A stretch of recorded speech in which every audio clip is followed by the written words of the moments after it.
Cutthroat is a legendary criminal who killed 999 people in a single second.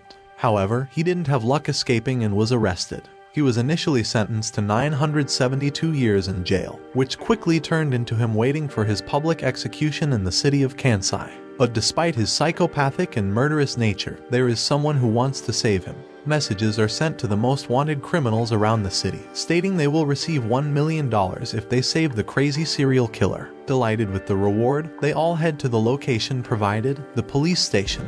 There, they meet each other for the first time. The first being Courier, a guy that rides a bike that Levi wishes he had on Attack on Titan. Brawler, who is pretty much a lot of muscle and zero IQ. Doctor, the beautiful and psychopathic medic who treats wounded patients while killing everyone else around. Hacker, who uses drones to scout and attack. And this girl, an ordinary and honest girl who came here chasing a cat. The others never saw her in the Akudama, the top criminal tier list, and decide to kill her. The girl starts shaking in fear for her life and tries to recall how the hell she got here. She was arrested for scamming a street food stall. Well, not scamming, she wanted to pay by card. But the old lady only accepted cash and called the police to arrest her. She tried to explain herself, but the criminals attacked the police station, and she chased the cat to save it. Recalling the police robot's words, she gets out of the situation by calling herself the swindler. She claims that she tricked the system, and that's why she never got into the Akudama list. The others surprisingly accept this made-up story, believing she's either extremely strong or the best hacker in the world. Suddenly, a police tank charged the area and launched missiles at them. The explosion created a hole into the prison's lower floors, and we meet Hoodlum, your typical everyday thief, but he's Brawler's childhood friend. He joins the mission, and they barge into the execution ground while the countdown to behead Cutthroat nearly reaches 0. Courier uses his crazy bike to blast the tank, allowing them to release their target. Then, Courier reveals that he also had the mission to give him a case. Cutthroat opens it, revealing necklaces inside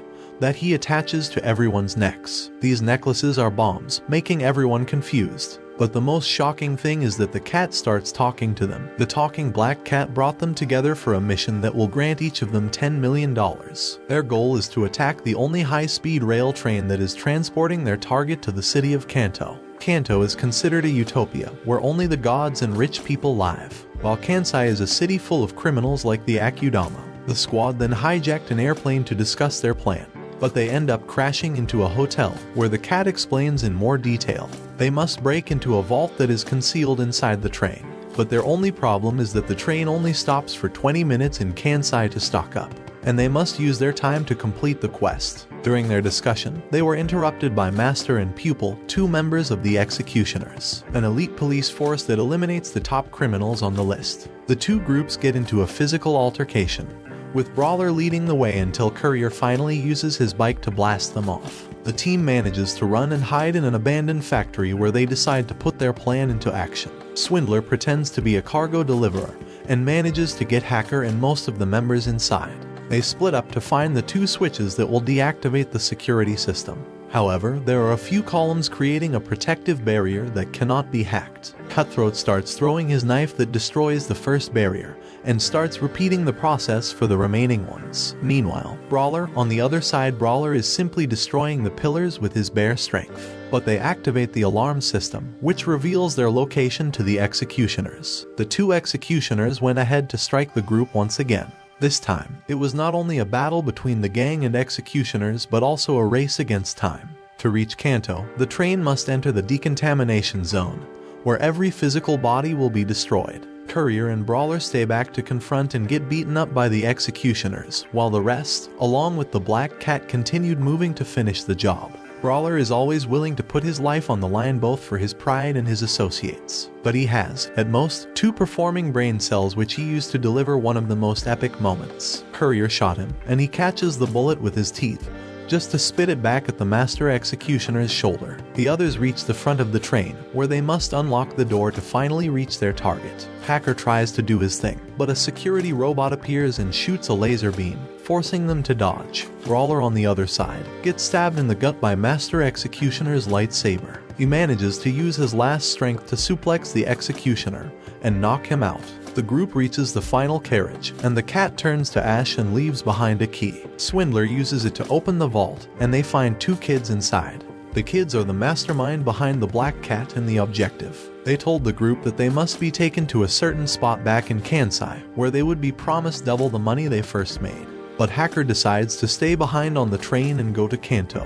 His mind is set on leaving his boring everyday life behind for something more exciting, leaving the group. The remaining members decide to carry on their mission to the end. Hacker gives Swindler one of his drones as a parting gift. The two kids inform the group about their next stop in Kansai, while promising an increase in payment for a new part of their assignment. Upon Courier's suggestion, the group decides to travel through the sewers to get to their destination. But before they could reach their destination, Master comes up to surprise the gang. Boss, the executioner leader, placed a $1 million bounty on each member of the group. Brawler is overjoyed of seeing Master and wishes to settle the score of his previous injury. Both engage in a mortal match as Brawler continues to fight despite his injuries, but Master disables him and throws him from the top of the building. Courier tries to get the kids away from the scene, but Master is unstoppable and manages to not only stop Courier in his tracks but also to slice Doctor in half. Cutthroat joins the action as he crashes in and out of Ward's pipes. The conflict becomes so severe that Cutthroat resorts to several desperate means. He uses one of the kids as a shield and then stabs through the kid just to surprise attack Master. Swindler cannot believe her eyes and screams in fear as she watches the young kid lie on top of a pool of blood.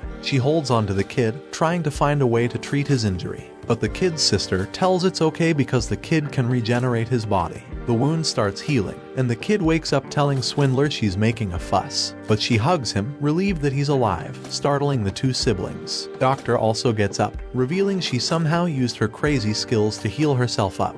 Brawler jumps back up and resumes the fight with Master. Despite his apparent advantage, Master seems weaker due to the train fight. He engages with Brawler and both fight fiercely while moving from building to building, until reaching their climax in a deserted amusement park. There they swapped blows with the biggest smile in their bloody faces, until they both end lifeless in their pools of blood. Hoodlum ultimately catches up to Brawler and stands there lamenting the loss of his brother with a grim expression on his face. The rest group up in some ruins and the boy finds a switch that allows an elevator to rise from the ground. They enter the elevator and reach some Expo Park ruins. There the kids find what they have been looking for. The group examine the abandoned place and discover a launch platform with a rocket for space travel. Hoodlum rejoins the group, and everyone finds out the history of the kids. They were test subjects who desired to travel to the moon. The boy, along with many other kids, was kept in a school gymnasium. There the boy was put through experiments that leave him lying on a table in a pool of his blood. The only break he had was a chance to talk to other participants and a black cat. The test subjects wanted their headmaster to stop the experiments, except for the boy, who didn't feel any pain from it. But one day, after waking up, the boy found the gymnasium empty and asked the headmaster about it. The headmaster shows up and congratulates the boy on becoming the school's first successful graduate. The headmaster told him that the goal of the trials was to produce immortal kids as a gift to the Kanto region. The remaining ones were all sacrificed to give him that power, while at the same time, introducing the girl as the second successful experiment. He promised the girl he would become her brother and protect her, but both were sent on the train to Kanto, where the boy planned their escape by using the Akudama. After explaining everything, the boy prepares to launch the rocket so he and his sister can travel to the moon. With the mission finished, he pays them the promised value. Swindler gives them a big hug while bidding the two farewell. The kids prepare to board the rocket, but Doctor attacks the girl and captures the boy. Boss shows up along with her executioner squad, revealing that Doctor was working with her all along in exchange for freedom. The boy manages to escape and runs toward the rocket to fulfill his dream of going to the moon. But Boss reveals that the moon he sees in the sky is an illusion created by the executioners. The moon was destroyed several years ago due to a war, which makes everything that was done in vain. The boy falls to his knees, unable to believe his eyes as he looks at the moon. The executioners start their full-on attack to kill everyone, with the rocket launch countdown still going. The boy grabs onto Swindler's arm, who's protecting his sister. They rush to the rocket, and he pushes the two inside just as the doors start closing, and the rocket starts to lift off. However, it doesn't have enough fuel to complete the trip, and the rocket starts to fall back into the ground. Swindler uses the emergency capsule to escape certain death on their crash landing. She looks for the girl who was crushed beneath some of the rocket ruins and rescues her. They head to Swindler's home but stop by a street stall to get some food. She pays for it but is identified as a criminal. The security system all around the system triggers the alarm, forcing her to run away with the girl, and hide in an abandoned building. The two end up bonding like sisters under the promise to protect each other, but Swindler knows she will be recognized wherever she goes and decides to cut her hair short. After getting some food, Courier manages to find them. He was tasked by the boy to deliver something to his sister. Swindler asks him to take them to the boy, but there's a problem. The boy was taken to the executioner's headquarters. To rescue him, Swindler posts a message online claiming the Akudama will gather up and destroy the city.